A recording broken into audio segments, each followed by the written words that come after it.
사랑의 GPS, 길을 잃어도 괜찮은 이유. 사랑이라는 내비게이션. 어느 날 친구가 물었다. 사랑이 뭐야? 나는 잠시 멈칫했다. 커피를 한 모금 마시며 생각해보니 사랑은 마치 GPS 같다는 생각이 들었다.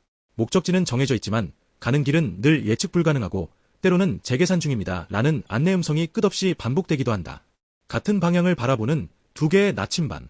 생텍쥐페리는 사랑은 두 사람이 함께 같은 방향을 바라보는 것이라고 했다. 하지만 현실은 어떨까? 지난주 카페에서 본 커플이 생각난다. 남자는 휴대폰으로 축구 경기를 보고 있었고 여자는 창밖 풍경을 바라보고 있었다.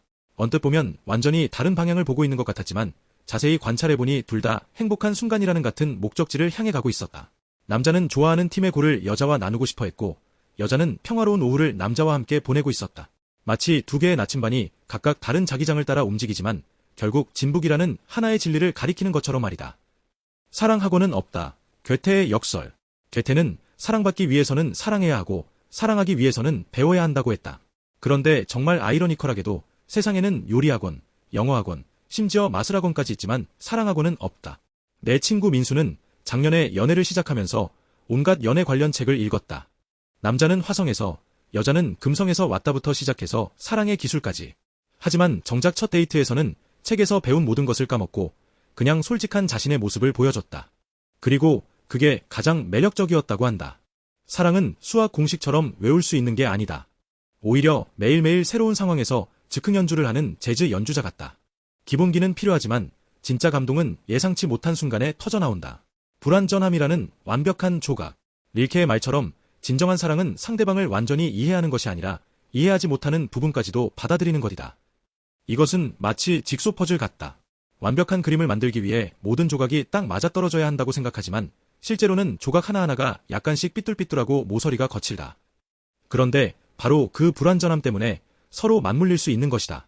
내 부모님을 보면 이해가 된다. 아버지는 극도로 계획적이고 어머니는 즉흥적이다. 아버지가 여행 계획을 세세하게 짜놓으면 어머니는 길에서 예쁜 카페를 발견하고는 잠깐만 들어가자고 한다. 서로 이해할 수 없는 부분이지만 35년째 그 차이를 즐기고 있다. 행복의 역설, 나눔의 수화. 로버트 하일라이는 사랑한다는 것은 상대방의 행복을 자신의 행복보다 소중히 여기는 것이라고 했다. 이건 수학적으로 말이 안 된다. 1 더하기 1은 2가 아니라 1 더하기 1은 3이 되는 신기한 공식이다. 고등학교 때 친구 영희가 좋아하는 남자애가 있었다. 그런데 그 남자애는 영희의 단짝인 수진이를 좋아했다. 보통 드라마라면 삼각관계로 발전했겠지만 영희는 오히려 수진이와 그 남자애가 잘 되도록 도왔다. 내가 행복해지는 것보다 수진이가 행복해지는 게 더 중요해라고 했다. 그런데 신기한 일이 일어났다. 영희는 그 과정에서 진짜 사랑이 무엇인지 깨달았고 나중에 훨씬 더 좋은 사람을 만났다. 자신의 행복을 양보했는데 오히려 더 큰 행복이 돌아온 것이다. 이별이 만드는 사랑의 깊이. 장콕토는 사랑은 만남에서 시작되는 것이 아니라 이별을 생각할 때 깊어진다고 했다. 이것은 마치 웰링턴 부츠를 신고 진흙탕을 걸어가는 것과 같다. 발을 뺄 때마다 쭉 소리가 나면서 더 깊이 박힌다.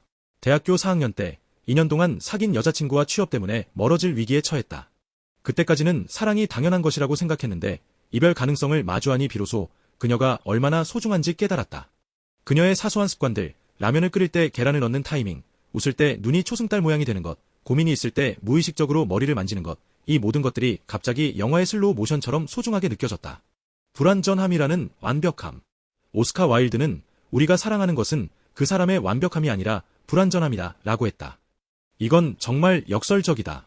우리는 늘 완벽한 사람을 찾으려 하지만 정작 사랑에 빠지는 순간은 그 사람의 약점을 발견할 때다. 내 친구 재훈이는 모든 면에서 완벽해 보이는 사람이었다. 키도 크고 공부도 잘하고 운동도 잘했다. 그런데 어느 날 그가 엄청난 길치라는 것을 알게 됐다. GPS를 켜놓고도 반대 방향으로 가는 신기한 능력의 소유자였다. 그때부터 그가 더 인간적으로 느껴지고 주변 사람들도 그와 더 친해졌다. 완벽함은 유리창 같다. 투명하고 깨끗하지만 차갑고 거리감이 있다. 불완전함은 나무 같다. 울퉁불퉁하고 상처도 있지만 따뜻하고 기댈 수 있다. 사랑의 GPS는 목적지가 아니라 여행 그 자체. 결국 사랑은 완벽한 GPS가 아니다.